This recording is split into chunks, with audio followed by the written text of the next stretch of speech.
जय श्री कृष्णा, राधे राधे। आप सभी भक्तजनों का हमारे YouTube चैनल कृष्णा दासी पर स्वागत है। हम आशा करते हैं आप सभी भक्तजन स्वस्थ और मंगलमय होंगे और लड्डू गोपाल जी की सेवा का भरपूर आनंद ले रहे होंगे और उनका आशीर्वाद भी आप पर अपरंपार बरस रहा होगा। तो ये दर्शन कीजिए हमारे लाला के, हमारे माधव के, जो कि बैठे हुए हैं। तो देखिए आज ये कितने सुंदर लग रहे हैं। इनके लिए एक छोटी सी 2 लाइनें हो जाएं। लड्डू गोपाल की दीवानी हुई मेरी आंखें हैं, अब तो ख्वाबों में भी राहें ये लड्डू गोपाल की ही झांकें हैं। तो आज फ्रेंड्स हम इस विषय में बात करेंगे, इस विषय पर चर्चा करेंगे कि जब हम गोपाल जी को किसी रिश्तेदार के यहाँ या कहीं फ्रेंड सर्कल में लेकर जाते हैं तो लोग वहाँ पर उनको मान देते हैं। मान यानी जैसे कि 50 रुपये हो गए, 100 रुपये हो गए, अपनी श्रद्धा के अनुसार वो उनको पैसे भेंट के रूप में देते हैं। हमें समझ नहीं आता है कि हम उन पैसों का क्या करें क्या ना करें। वो पैसे मंदिर में ही गोपाल जी के पास रहने दें या किसी बच्चे को दे दें। तो आज इसी विषय पर हम वीडियो लेकर आए हैं। तो ये वीडियो को आपके बहुत काम आएगी। आप इस वीडियो को एंड तक ज़रूर देखिएगा। तो देखिए फ्रेंड्स, जब हम गोपाल जी को लेकर बाहर जाते हैं अपने दोस्तों के यहाँ, अपने रिश्तेदारों के यहाँ या कहीं भी इत्यादि, तो देखिए हृदय में भाव आते हैं। गोपाल को लोग नमस्कार करने के लिए उनको कुछ ना कुछ भेंट ज़रूर देते हैं और आपके पास वो पैसे इकट्ठे होते रहते हैं। तो आपको समझ नहीं आता है कि हम उन पैसों का क्या करें। तो देखिए ठाकुर जी सबसे अति प्रसन्न होते हैं और अगर आपसे हो सके तो वो पैसे किसी ज़रूरतमंद को दें और जिसको मतलब इन पैसों की बहुत ज़्यादा नीड हो, ज़रूरत हो, जिसे सबसे ज़्यादा ज़रूरत हो, आप उसको ये भेंट के रूप में दे सकते हैं। भेंट यानी जिसको ज़्यादा ज़रूरत है या तो कोई चीज़ लेकर दे दीजिए और उसे आप दे सकते हैं या उसे किसी ब्राह्मण को भी दे सकते हैं, अच्छी बात है। लेकिन मैं तो यही कहूँगी कि ब्राह्मण से ज़्यादा आप किसी को ज़रूरतमंद को ही दें तो ज़्यादा अच्छी बात है। ठाकुर जी ज़्यादा प्रसन्न होंगे इस चीज़ से कि हम किसी बेचारे गरीब को खाने के लिए उनके पास नहीं होता या उनको किसी चीज़ की ज़्यादा ज़रूरत होती है, तो आप गोपाल जी के पैसे इकट्ठा करके उस ज़रूरतमंद को उन चीज़ों को मतलब जो उनके पास नहीं है दिला सकते हैं। और ठाकुर जी इससे भी ज़्यादा अति प्रसन्न होते हैं। और आप ऐसे भी कर सकते हैं, जैसे गैयाँ हो गई, गैयों को चारा दे सकते हैं। अधिकतर गौशाला हर शहर में हर जगह पर होती हैं, वहाँ जाके आप गाय माता को चारा खिला सकते हैं। या फिर जो पक्षी होते हैं, पक्षियों को दाना भी खिला सकते हैं, जैसे सत्भंग दाना जो कहते हैं ना, वो भी दे सकते हैं। और या फिर इंसान जैसे कि होते हैं उनको भी आप दे सकते हो, किसी बच्चे को भी दे सकते हो।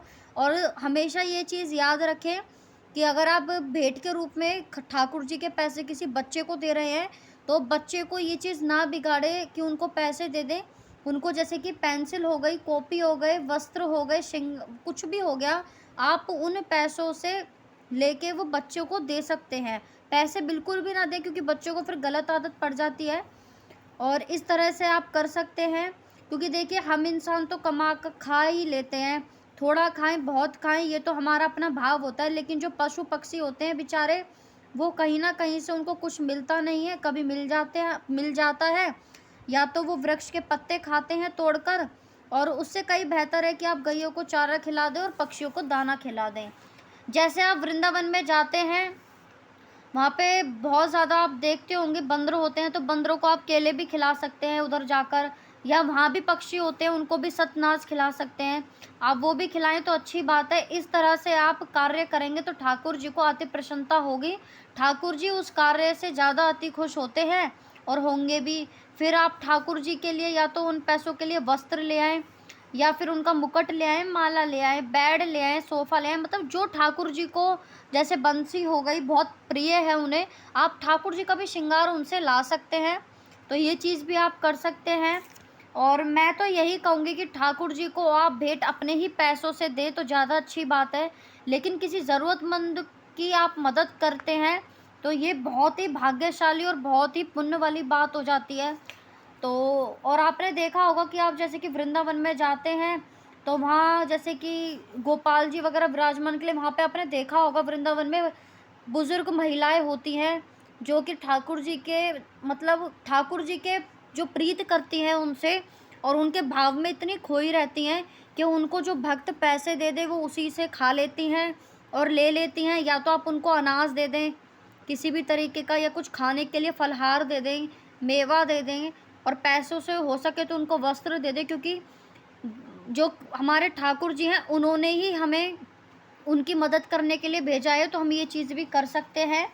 और मैया बहुत ज़्यादा वहाँ पे भजन करती रहती हैं, तो हम जैसे लोग बैठी रहती हैं वो, तो हम जैसे लोग ही उनकी मदद करते हैं, ये भी बहुत अच्छी बात है। और भक्त काफ़ी बनते हैं लेकिन देने वाले तो गोविंद हैं, तो आप उनको धन, आटा, फलहार, दवाइयाँ इत्यादि दे सकते हैं। इस तरह सदुपयोग ठाकुर जी के पैसों का भी आप कर सकते हैं। इससे ठाकुर जी ज़्यादा आनंदता, जैसे आनंद मिलता है उनको, ठाकुर जी को सबसे ज़्यादा आनंद और सुख मिलेगा। ठाकुर जी भी खुश रहेंगे और आपका हृदय भी अंदर से संतुष्ट रहेगा, सुख मिलेगा। इससे बड़ी तो कोई बात ही नहीं हो सकती। वैसे तो सब कुछ ठाकुर जी का ही है, ये घर भी ठाकुर जी का है, सृष्टि भी ठाकुर जी की है, यहाँ तक कि जो हम सांस ले रहे हैं वो भी ठाकुर जी की है, अपना कुछ नहीं है हमारा यहाँ पर, ये तो सब जानते हैं।